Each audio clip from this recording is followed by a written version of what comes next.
ದೇವರು ಎಂದರೆ ನಮ್ಮ ನಂಬಿಕೆ. ನಮ್ಮ ಪೂರ್ವಜರು ಸಾವಿರಾರು ವರ್ಷಗಳಿಂದ ದೇವರು ಇದ್ದಾನೆ ಎಂದು ನಂಬಿದ್ದಾರೆ.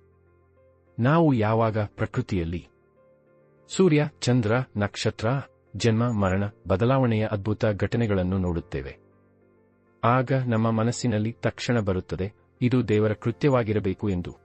ಕಷ್ಟಗಳಲ್ಲಿ ದೇವರನ್ನು ನೆನೆಸಿದರೆ ಧೈರ್ಯ ಬರುತ್ತದೆ ಎಂಬ ಭಾವನೆ ಇದೆ. ಅಜ್ಜಿ ತಾತನ ಪುರಾಣದ ಕಥೆಗಳು ದೇವರ ನಂಬಿಕೆಯನ್ನು ಇನ್ನೂ ಗಟ್ಟಿ ಮಾಡುತ್ತವೆ. ಈ ಭೂಮಿಯಲ್ಲಿ 2 ರೀತಿಯ ಜನರಿದ್ದಾರೆ. ಮೊದಲನೆಯವರು ಆಸ್ತಿಕರು. ಇವರು ದೇವರನ್ನು ನಂಬುತ್ತಾರೆ. ಅವರ ನಂಬಿಕೆ ಒಂದು ಅಜ್ಞಾತ ಶಕ್ತಿಯ ಕಡೆಗೆ. ಆ ಶಕ್ತಿ ಈ ಪ್ರಪಂಚವನ್ನೇ ಸೃಷ್ಟಿಸಿ ಎಲ್ಲರ ಬದುಕನ್ನು ನಡೆಸುತ್ತಿದೆ ಎಂದು ಭಾವಿಸುವರು. ಸೂರ್ಯೋದಯವನ್ನು, ಮರಣವನ್ನು, ಬಿರುಗಾಳಿಯ ಸ್ಪರ್ಶವನ್ನು ದೇವರ ಅದ್ಭುತ ಎಂದು ಕರೆದವರು ಇವರು. ಇನ್ನೊಬ್ಬರು ನಾಸ್ತಿಕರು.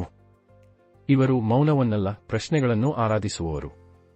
ಅವರು ದೇವರನ್ನು ಹುಡುಕುವುದಿಲ್ಲ, ಅವರ ಪ್ರಶ್ನೆಗಳು ದೇವರ ಕಲ್ಪನೆಯನ್ನೇ ಮುರಿಯುತ್ತವೆ. ಏಕೆ ಎಂದು ಪ್ರತಿ ನಂಬಿಕೆಗೆ ಪ್ರಶ್ನೆ ಹಾಕುವವರು ಇವರು. ಅವರ ಮೌನ ವಾದವಿಲ್ಲ, ಅದು ವಿಚಾರದ ಪ್ರಜ್ವಲನೆಯಾಗಿದೆ. ಅವರು ದೇವರನ್ನು ಆರಾಧಿಸುವುದಿಲ್ಲ, ಬದಲಾಗಿ ಬುದ್ಧಿಯ ಬೆಳಕಿನಲ್ಲಿ ನಡೆಯಲು ನಿರ್ಧರಿಸಿರುವವರು. ನಾನು ಕೂಡ ಈ ಬುದ್ಧಿವಂತರ ಗುಂಪಿಗೆ ಸೇರಿದವನು. ಇಂತಹ ಬುದ್ಧಿವಂತರಿಂದಲೇ ಸಮಾಜ ನಿಜವಾದ ಪ್ರಗತಿಯ ದಿಕ್ಕಿನಲ್ಲಿ ಸಾಗುತ್ತಿದೆ. ನಾವು ನೋಡುತ್ತಿರುವ ಬ್ರಹ್ಮಾಂಡವು 93 ಬಿಲಿಯನ್ ಲೈಟ್ ಇಯರ್ಸ್ ವಿಸ್ತಾರವಿದೆ. ಆದರೆ ನಿಜವಾಗಿ ಅದು ಎಷ್ಟು ವಿಸ್ತಾರವಿದೆ ಎಂದು ಯಾರಿಗೂ ಗೊತ್ತಿಲ್ಲ. ಬ್ರಹ್ಮಾಂಡಕ್ಕೆ ಕೊನೆಯೇ ಇಲ್ಲ ಎನ್ನುವುದು ವಾಸ್ತವ. ಇದಕ್ಕೆ ಕಾರಣ ಏನು? ಆಸ್ತಿಕರು ಪ್ರಕಾರ ಸರಳ ಉತ್ತರ ದೇವರು. ಆದರೆ ಇದಕ್ಕೆ ಯಾವ ಸಾಕ್ಷಿ ಬೇಕಾಗಿಲ್ಲ, ನಂಬಿಕೆ ಇದ್ದರೆ ಸಾಕು. ನೀವು ಗಮನಿಸಿ, ದೇವರು ಸದಾ ಅತ್ಯಂತ ಸಣ್ಣ ಪ್ರದೇಶದಲ್ಲಿ ಮಾತ್ರ ಇರುತ್ತಾನೆ.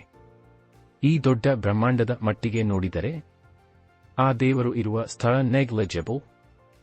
ದೇವರ ಅಸ್ತಿತ್ವ ಒಂದು ಸಣ್ಣ ಪ್ರದೇಶದಲ್ಲಿ ಅಷ್ಟೇ ಇದೆ ಎಂದು ನಾನು ಹೇಗೆ ಹೇಳುತ್ತೇನೆ, ನಿಮಗೆ ಗೊತ್ತೇ? ಬನ್ನಿ ಈಗ ತಿಳಿಯೋಣ. ನಮ್ಮ ಬ್ರಹ್ಮಾಂಡದಲ್ಲಿ 2 ಟ್ರಿಲಿಯನ್ ಗ್ಯಾಲಕ್ಸಿಗಳಿವೆ. ಅದರಲ್ಲೊಂದು ಗ್ಯಾಲಕ್ಸಿ ಮಿಲ್ಕಿ ವೇ. ಅದರಲ್ಲಿ 100 ಬಿಲಿಯನ್ ನಕ್ಷತ್ರಗಳಿವೆ. ಅದರಲ್ಲೊಂದು ನಕ್ಷತ್ರ ಸೂರ್ಯ. ಸೂರ್ಯನ ಸುತ್ತ 8 ಗ್ರಹಗಳು. ಅದರಲ್ಲೊಂದು ಗ್ರಹ ಭೂಮಿ. ಈ ಭೂಮಿ 71% ನೀರು, 29% ನೆಲದಿಂದ ಕೂಡಿದೆ. ಈ 29% ನೆಲವನ್ನು ನಾವು 7 ಖಂಡಗಳಾಗಿ ವಿಭಜಿಸಿದ್ದೇವೆ. ಅದರಲ್ಲೊಂದನ್ನು ಹಿಮದಿಂದ ಮುಚ್ಚಿಹೋಗಿದೆ. ಬಾಕಿ ಇರುವ 6 ಖಂಡಗಳಲ್ಲಿ ಜೀವಿಸುವ ಒಂದು ವಿಶಿಷ್ಟ ಪ್ರಾಣಿ ಮಾನವ. ಈ ಮಾನವನ ಮೆದುಳಿನಲ್ಲಿ ದೇವರು ನಂಬಿಕೆಯಾಗಿ ವಾಸಿಸುತ್ತಿದ್ದಾನೆ. ಇಷ್ಟು ಸಣ್ಣ ಪ್ರದೇಶದಲ್ಲಿ ವಾಸಿಸುವವನನ್ನ ನೀವು ಸರ್ವಶಕ್ತ ಎಂದು ಕರೆಯುತ್ತೀರಿ? ಹಾಗೆ ಒಂದು ಸಲ ಆಲೋಚಿಸಿ ನೋಡಿ, ಎಷ್ಟು ದೊಡ್ಡ ಬ್ರಹ್ಮಾಂಡ, ಕೋಟ್ಯಂತರ ನಕ್ಷತ್ರಗಳು ಮತ್ತು ಈ ಪುಟ್ಟ ಭೂಮಿ. ಇವೆಲ್ಲ ಹೇಗೆ ಸೃಷ್ಟಿಯಾಗಿವೆ? ಬುದ್ಧಿವಂತರು ಈ ಪ್ರಶ್ನೆಗೆ ಬಿಗ್ ಬ್ಯಾಂಗ್ ಸಿದ್ಧಾಂತ ಎಂದು ಉತ್ತರಿಸುತ್ತಾರೆ. ಈ ಬಿಗ್ ಬ್ಯಾಂಗ್ ಸಿದ್ಧಾಂತದ ಪ್ರಕಾರ 8 ಬಿಲಿಯನ್ ವರ್ಷಗಳ ಹಿಂದೆ ಬ್ರಹ್ಮಾಂಡ ಒಂದು ಅತಿಸಣ್ಣ ಉಷ್ಣ ಬಿಂದುಗಳಲ್ಲಿ ಸಿಕ್ಕಿಹಾಕಿಕೊಂಡಿತ್ತು. ಅದು ಒಂದು ಮಹಾಸ್ಫೋಟದಂತೆ ಸಿಡಿದು ಸಮಯ, ದ್ರವ್ಯ ಮತ್ತು ಜಗತ್ತಿನ ಎಲ್ಲವೂ ಹುಟ್ಟಿದವು. ಇಂದು ಕೂಡ ಬ್ರಹ್ಮಾಂಡ ಇನ್ನೂ ವಿಸ್ತಾರಗೊಳ್ಳುತ್ತಿದೆ.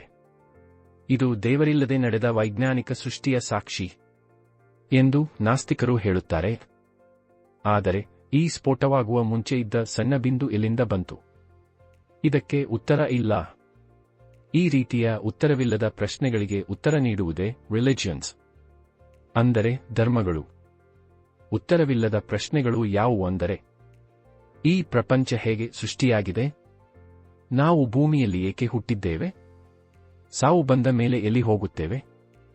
ಮೋಕ್ಷ ಹೇಗೆ ಪಡೆಯಬೇಕು? ಈ ಎಲ್ಲ ಉತ್ತರವಿಲ್ಲದ ಪ್ರಶ್ನೆಗಳಿಗೆ ಉತ್ತರ ಕೊಡುವ ವ್ಯಕ್ತಿಗಳೆಂದರೆ ಅವರು ಧಾರ್ಮಿಕ ಗುರುಗಳು. ಮತ್ತೆ ಒಂದು ಪ್ರಶ್ನೆ, ಈ ಪ್ರಪಂಚ ಒಬ್ಬ ದೇವರಿಂದ ಸೃಷ್ಟಿಯಾಗಿದ್ದರೆ ಆಗ ಪ್ರಪಂಚದಲ್ಲಿ ಒಬ್ಬನೇ ದೇವರು ಇರಬೇಕಲ್ಲ? ಅದೇಕೆ ಪ್ರತಿ ಸ್ಥಳದಲ್ಲಿಯೂ ವಿಭಿನ್ನ ದೇವರು? ದೇವರು ಇದ್ದರೆ ಆ ದೇವರು ಎಲ್ಲೆಡೆ ಒಂದೇ ರೀತಿಯಾಗಿರಬೇಕಲ್ಲ? ಆದರೆ ಏನಿಕೆ ಇಲ್ಲ? ಇದರರ್ಥ ಒಂದೇ?